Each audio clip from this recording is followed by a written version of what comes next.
Let us now focus on Urdu, if at all another language needs to be brought in the early years.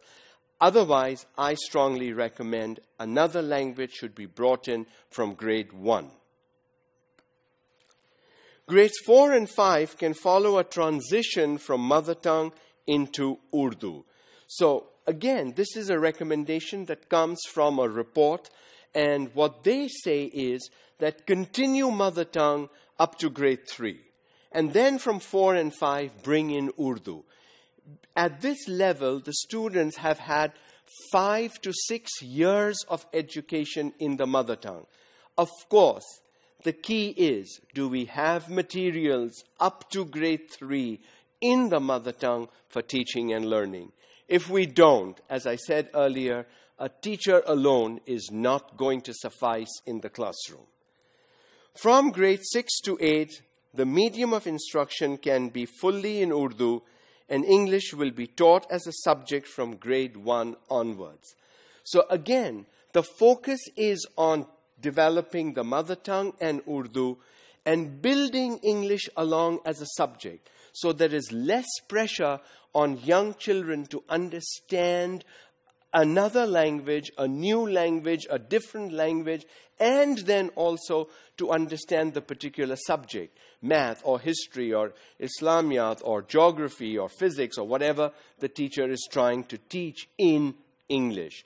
So focusing on the mother tongue, transitioning into Urdu, and parallel teaching English as a subject, that would benefit our students in the long run.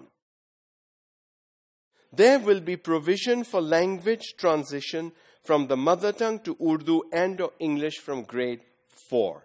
Again, we do have, unfortunately, this thing of Urdu medium and English medium.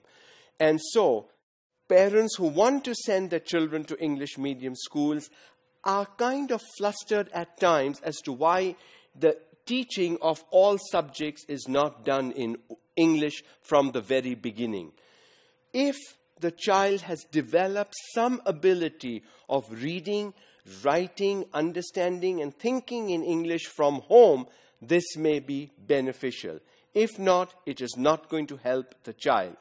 And unfortunately, parents should not be the individuals running the schools.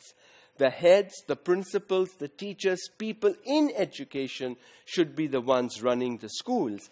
But how do you, as the administration of the school, convince parents that what you are doing is right for your child?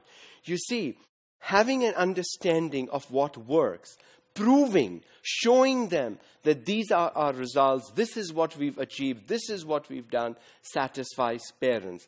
When you have nothing to back up your statements with, parents have difficulty believing what you say.